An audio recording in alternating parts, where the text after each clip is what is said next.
Welcome to Live with Lacey for my Military Appreciation Month celebration. I'm Lacey Langford, the military money expert. I help the military community make, save, and invest money wisely. And for the entire month of May, I'm doing a series of events to provide value and show my appreciation for the military community. I'm doing that by doing a live show every Monday, Wednesday, and Friday. And on Tuesdays, I'm doing fun giveaways. Right now, you can win a $100 Walmart gift card, no big deal. And then every Thursday, I'm releasing a how-to video on various topics. To find out the latest of all of my activities, you can find and follow me on Twitter at Finance Lacey and on YouTube, Facebook under the Military Money Expert. Support for my Military Appreciation Month celebration comes from Self. With Self, you can open a credit builder account, pay monthly and on time to build positive payment history. You can visit Self.inc to learn more. All right. I want to welcome my guest, Kate Horrell. Kate, welcome to the show. I appreciate you being here. I'm excited to be here. I want to read your bio. My guest today is Kate Horrell. I want to do the official one. Kate's an accredited financial counselor, personal finance educator, and a military spouse who helps the military community make the most of their pay and benefits. With over 10 years working with thousands of military families, she understands the concerns of currently serving, retired, and veteran families. So thank you for being here today. Thanks. Okay, I have my first question. We'll just jump right into it. How far out do you think people should start preparing for retirement? Because I think it's a big adjustment, especially if you've been in 20 years, 30 years. It's a major change. What are your thoughts on when people should start getting it on their radar? The cop-out answer is as early as possible. There are so many little things you can do, even like when you're new to the military. If you just start thinking in the back of your head, hey, someday I'm not going to be in the military. You can make little tweaks that start preparing you then. And then if people have the opportunity, they should start planning in earnest, probably 5 years out. And I know that's a lot longer than most people think, but it is a big and overwhelming process. I like that. I think the more time, you're right, it's good. But 5 years, because you may not want to do the same thing you were doing on active duty, or you may need different types of training to do that in the civilian world. And it's not just you, it's your entire family that's getting out. And if they've been used to that for 20 years, same thing, it's a big adjustment. It is, and you bringing up the training is such a big opportunity that the military gives people through tuition assistance, through the many private organizations that offer training programs like Syracuse University's Institute for Veterans and Military Families offers certifications in IT credentials or project management and all sorts of other programs that they offer. There's also the corporate fellowships that people can do when they're getting out of the military. Just so many options, but you can't start doing that 6 months out. That's something that needs to be built into your pipeline a couple years in advance so that you have the time to execute the plan that you're making. Yes, like corporate fellowships. Is that like an internship? It is. There are a couple of different programs, but basically you can still get your active duty pay and benefits while you go work for a private company or maybe maybe a different part of the government. And so it's basically an internship that gives you a skill set to use as you transition out of the military. Obviously without the pay and benefits, but some of these are also available to spouses. So if you're a military spouse who maybe has not been working at your full potential as you have followed your service member around the country, you may be able to get an internship with a local company. And not only will you build your resume and your skill set, but sometimes these turn into actual jobs. Yes, I love that. I think that's such a great idea because it helps you get acclimated to civilian life. It's different terminology, the way people work, the expectations. The military is serious business. Sometimes when military people get out, that's a shock to them that civilians aren't taking their job as serious as service members take their jobs. Yeah, and What it's a great way to find a different skills that maybe you didn't have the opportunity to really focus on. what are some things that should be top of mind and on people's radar to start preparing for as they move to retirement? Because often they don't even know these are the things you should be preparing for. And then it's sometimes too late. You've not taken the proper time to really get immersed in that subject. So what are some things that should be on their radar? I lump them typically into three different categories. There's like the logistical aspect of it, figuring out your move, getting your military medical records, those type of things. I also talk about the financial aspect of it, and I tend to focus on logistical and financial, but there's also a huge emotional aspect to it. Your whole family is going through this huge life change that if you rank it on like one of those stressor charts, all of the things that are happening put together puts you at a higher stress level than like a death in the family. There is a lot going on. So I like to help people think about those three buckets, but then in my two areas of expertise, the logistical, there's just so much to learn. Start early, start reading, start going to the classes that your installations family support center offers, whatever it's called in your branch. We all know that you and I know that there's a lot of resources out there, but if you don't find them, they're not going to do you any good. Join Facebook groups, start asking questions of people who got out. Hey, what did you not know? What could you have done better? What did you think you really nailed in your transition?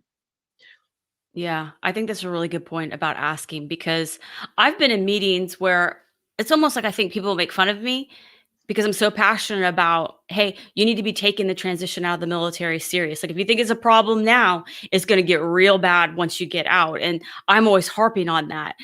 And then some people are like, oh, like you've mentioned that before. I'm like, well, you need to start taking action. And it's almost like if you've been through it, like, okay, they'll understand what I'm saying once they've been through it. Like they're not Yeah, getting the level of intensity right now, but when it comes to getting out, like the money, the planning, resources, just more knowledge is power, I think, in all the decisions that you have to make and the things you have to navigate. So I agree with you, is finding the resources. And even it's just a Facebook group to hear somebody else say it. And sometimes maybe you don't take people close to you as serious. Maybe you might take a neutral third party more serious than you would somebody that's been through that. So I love that. One thing I want to ask you, because I know you know a lot about this, and this is one of those things that a lot of people don't prepare for, is what is the SBP? And I'm saying the acronym because that's what most people hear is SBP, and they don't know what it is or the importance in that decision that you have to make when you get out. So can you tell everybody watching what that is, why it's important, like why they should give a crap? absolutely. So SBP stands for the Survivor Benefit Plan. And what it is the Survivor Benefit Plan is a way to extend military retirement pay to the surviving spouse and in certain cases dependent children if the service member passes away. A lot of people don't realize that military retirement pay ends as of the day that the service member dies. So, we all hope that our service member lives to be 103, but sometimes that doesn't work out that way. And if your family is relying on that military retirement income to make ends meet, that's a little bit of a shock, whether they, go out for a run and get hit by a car, or we have a good friend who was diagnosed with terminal cancer like the month after he retired from the Air Force. So the Survivor Benefit Plan is a way, you have to buy it, you pay for it to extend a portion of military retirement pay to the eligible survivors. Most of us in our generation don't have a lot of experience with pensions in general, but this is a common feature in pensions. Like many of us have maybe a grandmother who got survivor benefits from their spouse's pension. But it is, for most people, it is the biggest financial decision they'll make in their lives. We're talking about a lot of money here potentially, and it's not something that most people have a reason to know about it until they get to the decision. So they have to be very proactive about going out and getting the knowledge. And it'll probably be gone over in your TAP class, which is mandatory, but still not everybody goes. Or pays And attention. or pays attention. And then spouses don't always go, even though they're supposed to always be allowed. And let's be honest, not everybody who teaches the SBP portion of a TAP class is really great at teaching the SBP portion of the TAP class. And it's a very personal decision that needs to take into account your family's whole financial picture. Does the spouse work? Does the spouse want to work? Does the spouse have the skills to get a job that might support them? Does anybody in your family have special needs? What kind of debts do you have? What other assets do you have? Are there any other streams of income coming into the family? This is a complicated question. And you will get a ton of people maybe around your workplace, or sometimes, unfortunately, these people who teach the class have preconceived notions about what they think is right about SBP. Or if you go on the internet and ask this question in a Facebook group, you will get such strong answers. Oh, it's a ripoff. Oh, you absolutely have to get it. And the real answer is that you need to sit down and figure out what's right for your situation. And in many cases, this involves bringing in a third party, a financial planner who understands the military, who's not trying to sell you something that they think can replace the survivor benefit plan. That's a key point there. A You're not very trying to get important key a point. product to replace it. Exactly. And this takes time. I think people need to start learning about SBP 2 years before they retire, which is a problem if you're getting med boarded or you get passed over and you don't have 2 years. Yeah. So this, as you know, I am just as passionate about this subject as you are, and I literally can talk about it forever. Yeah, well, I mean, we both have had to make the decision with our husbands retiring, and we didn't have 2 years. We got much shorter, much shorter notice than that. But there are things that we thought about is my age. I'm younger than my husband. Also, on both sides of my family, everybody lives into their mid 90s. So, I know like I have a very good shot of living into my 90s versus, my husband's grandparents are deceased earlier than that. And so looking at all of these factors, what are some things that like we thought of that people should be considering? The spouse's age, right? Spouse's age is part of it. I don't think that that's as big a deal as it is a factor. I would put it pretty far down on my list. But yeah, obviously, if you have a pretty big gap in ages, that's going to make a difference, just statistically. Right. If you're a service member. So the other thing, I hate to bring this up, except I'm going to say it in a very, these two things should not go together. It's live, so make sure you say make sure I say it right. Yeah. That a lot of people will say, well, I'm not going to take SBP, I'm just going to buy life insurance. That is not an either or question. They are different tools that accomplish different goals. I mean, I've nailed things into the wall with a shoe before. It's not the best tool for the job. Right. And so trying to use SBP to accomplish the goals of life insurance or trying to use life insurance to accomplish the goals of SBP, can you make it work? You can make it work. Are you going to hammer your thumb along the way? You just might. Yeah.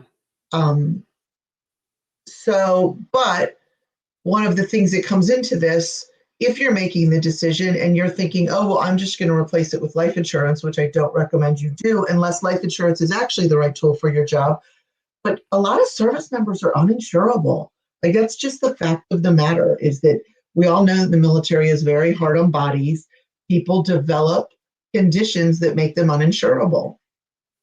So that brings us back to that 2 years out. If you do all your research and you determine maybe I don't need SBP, or maybe I don't need to take all of SBP, which is, we could do a whole show on that, but you can choose to take limited survivor benefits.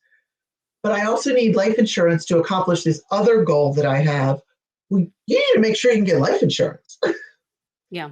So there's special needs people in your family. If your spouse can't work because they have a special need, you almost definitely need to take SBP. If you have a special needs child who's going to remain your dependent into adulthood, they can be eligible for SBP benefits. And I hesitate to ever say that taking SBP is an always situation, but if you have a dependent adult child, it's basically an always situation because you cannot replicate those benefits any other way. What are some other things that would be considerations in the decision to take it or leave it? I Because would that's a say, choice. You have to sign yeah, off on it. The spouse has to sign off and say, "I either want it or I don't." It's not a decision for the service member.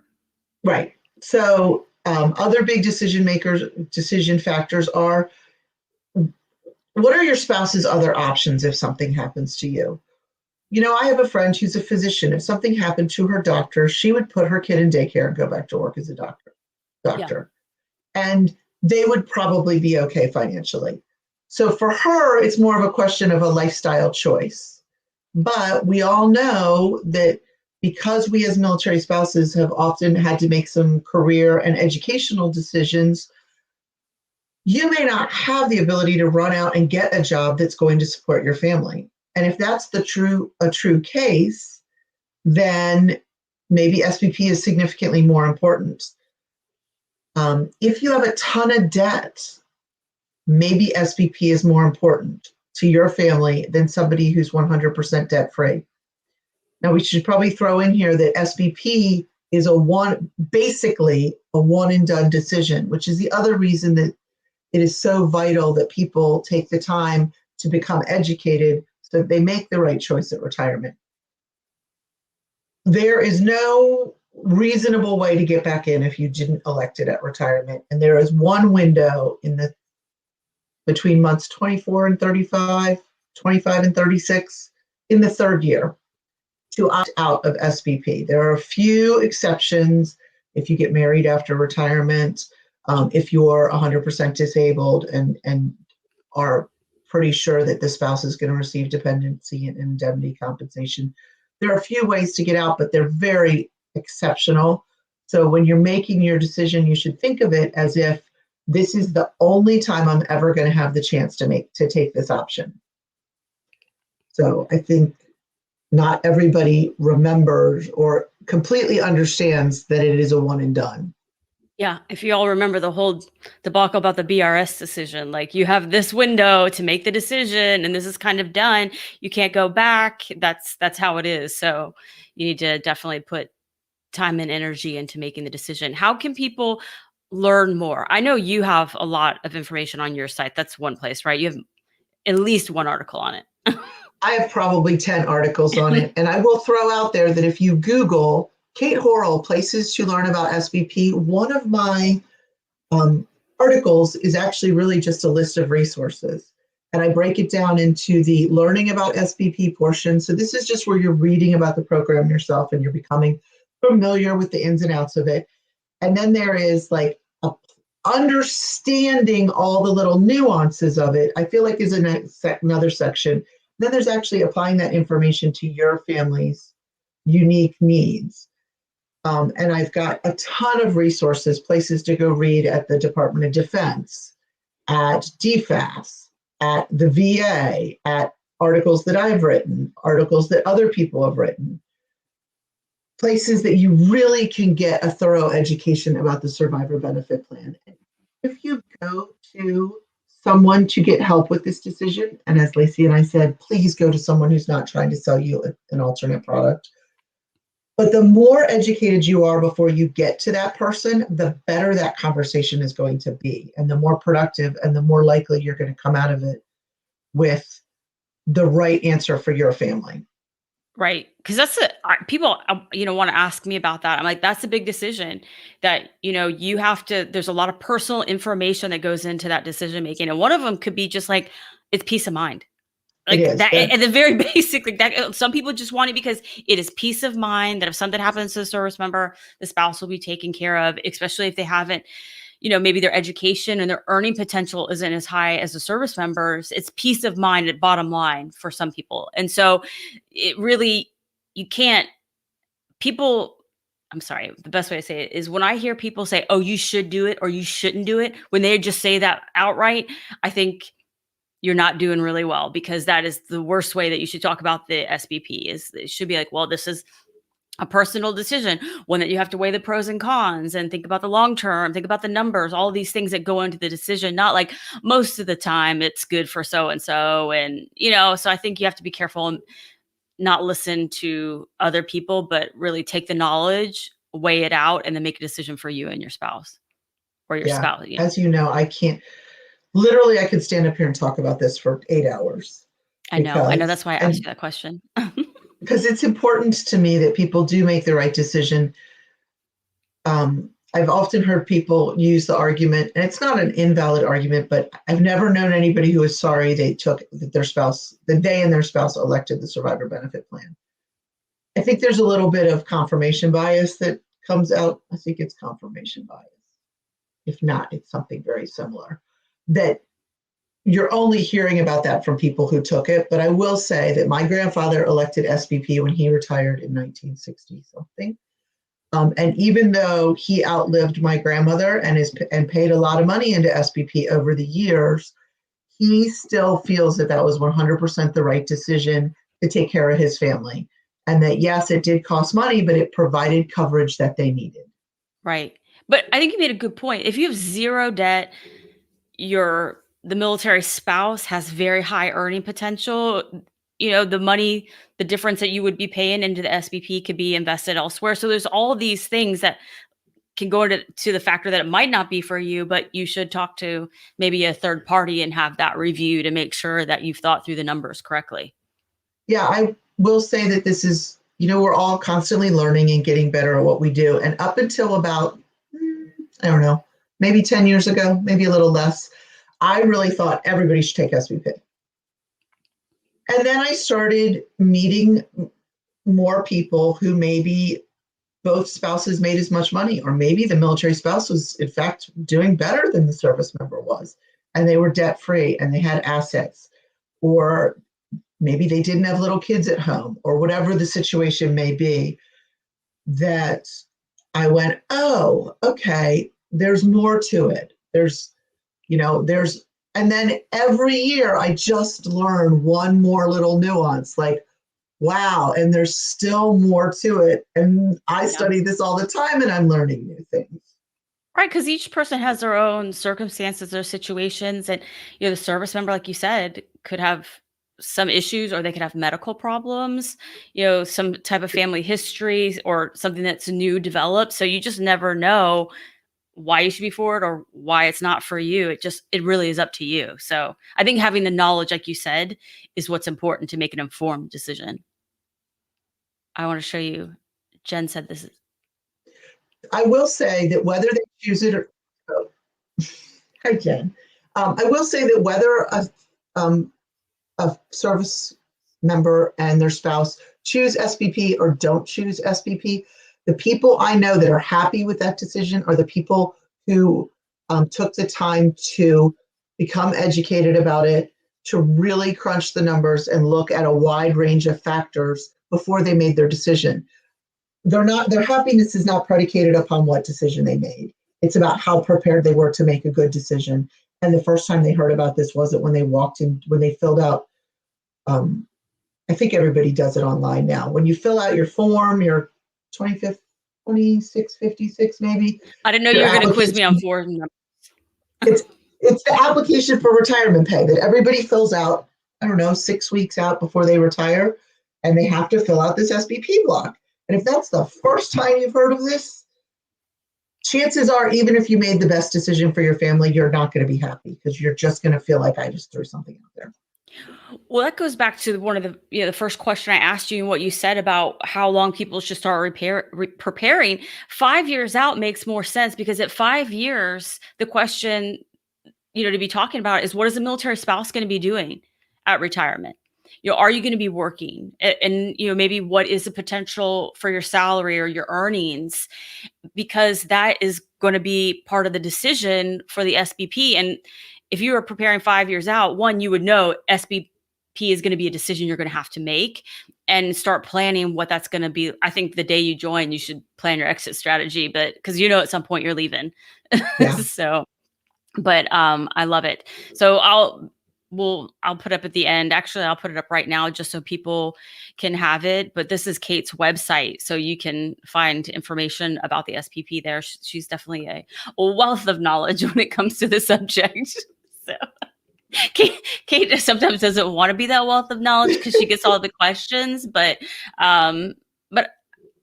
I, even as a financial person, didn't realize what a big decision it was going to be. And it came up on us quick. And so I think, we're happy with the decision we made.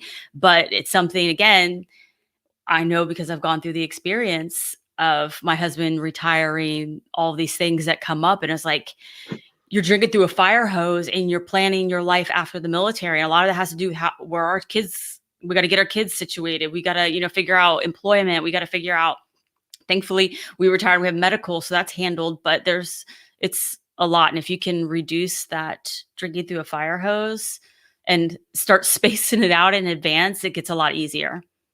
So, yes. Okay. What has been your peak of being a military spouse and what has been your pit? I really struggled with this question.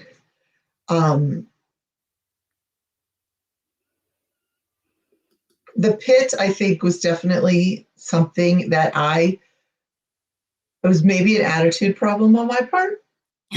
No. But you know what? We're all allowed to have attitudes. Yeah.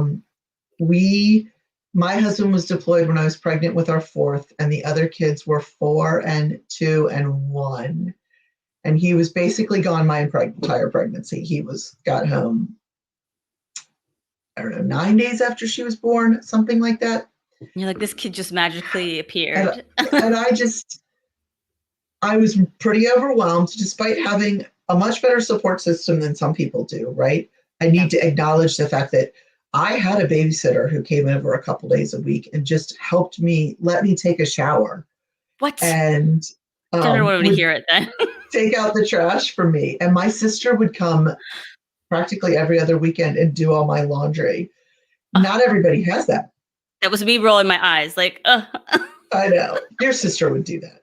I know, but they did. A lot of times we were far away, so it wasn't possible. Yeah. So it was just a rough time. And our family support group was not, this was, because I'm old, this was when we were moving from the concept of having like enlisted wives clubs and officer wives club to having FRGs. And the transition wasn't really happening very smoothly. So as a result, what we had was nothing. Yeah. Like nobody from the command called me the entire 7 months they were gone, or however many months they were gone. I couldn't even tell you. And I just really let that get me down and let it get me down on the military, which none of this was their fault, but yeah, it was a good person for me to blame it on. So that was the pit, right? That was my pit. Okay. Yeah. Like, I hope that wasn't your peak. I feel like everything else has been a peak. Like, I know some people hate the phrase bloom where you're planted, but I really embrace that phrase. Yeah. I think you can love anywhere for 2 or 3 years. You could find something to engage your time, engage your brain, engage your heart. Maybe you don't make the best friends ever at that particular location, but hopefully you'll at least find somebody you can be happy to see at the commissary. I've loved every duty station we've ever had. Yeah. And I know my girls say I'm Pollyanna about that, but we've had the opportunity to live on 3 continents. And my kids have seen stuff that I've seen stuff I was never going to see. They've seen stuff they were never going to see in any other circumstance. I feel like we have all definitely come out of this stronger people. The other day, little side note, somebody in my neighborhood was giving away a bookcase, and my husband and I went to go pick it up because we're going to put it in our house. Hopefully replacing bookcases behind me if we can figure out how to get upstairs. But there was, of course, it was 73 things went wrong, and it was Semper Gumby. And the wife looks at us and goes, we would totally be screaming at each other by now. And I was like, oh, you don't even know. You're like, this isn't our first rodeo with moving furniture. This is nothing. This is not the most complicated thing we've ever encountered in this relationship. Yes. Moving this bookcase. Um, But you're right. so I, it's been a good go. I can't That's, complain. yeah. That's a good peek in, and the pit's understandable. The pit's understandable. I was gonna share this that Calista wrote that she appreciates this information. Yes, tell your hubby to get on the resources before 2 years. You're getting closer. You're getting closer. Well, I really appreciate you being on and doing this. It's always so much fun to talk with you. And even though we're friends, you are the subject matter expert on SBP. So I'm glad that we could, talk about it so people can start to be more aware of it and start preparing for the transition out of the military. But can you tell people where they can learn more about you? Yep, katehorrell.com. I think Lacey had the URL up. Boom. Oh, Boom. boo! I have really, don't be surprised if you don't see it. There is a decent amount of content there, but I very much have taken the philosophy of quality over quantity. I'm not going to publish 3 times a week just to say I publish three Right. times a week. I try to write stuff that needs to be written. I would say the best way to find specific stuff is to type into your whatever internet search engine you use the subject you're trying to ask about, and then my name. Yep. That's how I find my own stuff because I find it's more effective than actually using the search engine at the site for some reason. I love that you do that for your own stuff. I can't remember where it is. My brain is too full. So Kate, I Google my own stuff. So, well, thank you so much for being here, Kate. I really appreciate it. Thanks for having me. This is fun. We'll chat later. Okay. All right. Well, I appreciate everybody watching. Thank you to Self for the work they do to help others build credit and savings. To learn more about Self and their credit builder accounts, visit Self.inc. And be sure to tune in on Friday. I am having on Joe Crane, a fellow veteran and podcaster. He has Veteran on the Move, and we're going to be talking about things you can start preparing for as you separate for the military, and maybe talk about a little bit entrepreneurship and your career path moving forward. So I appreciate everybody watching, and I will see you on Friday.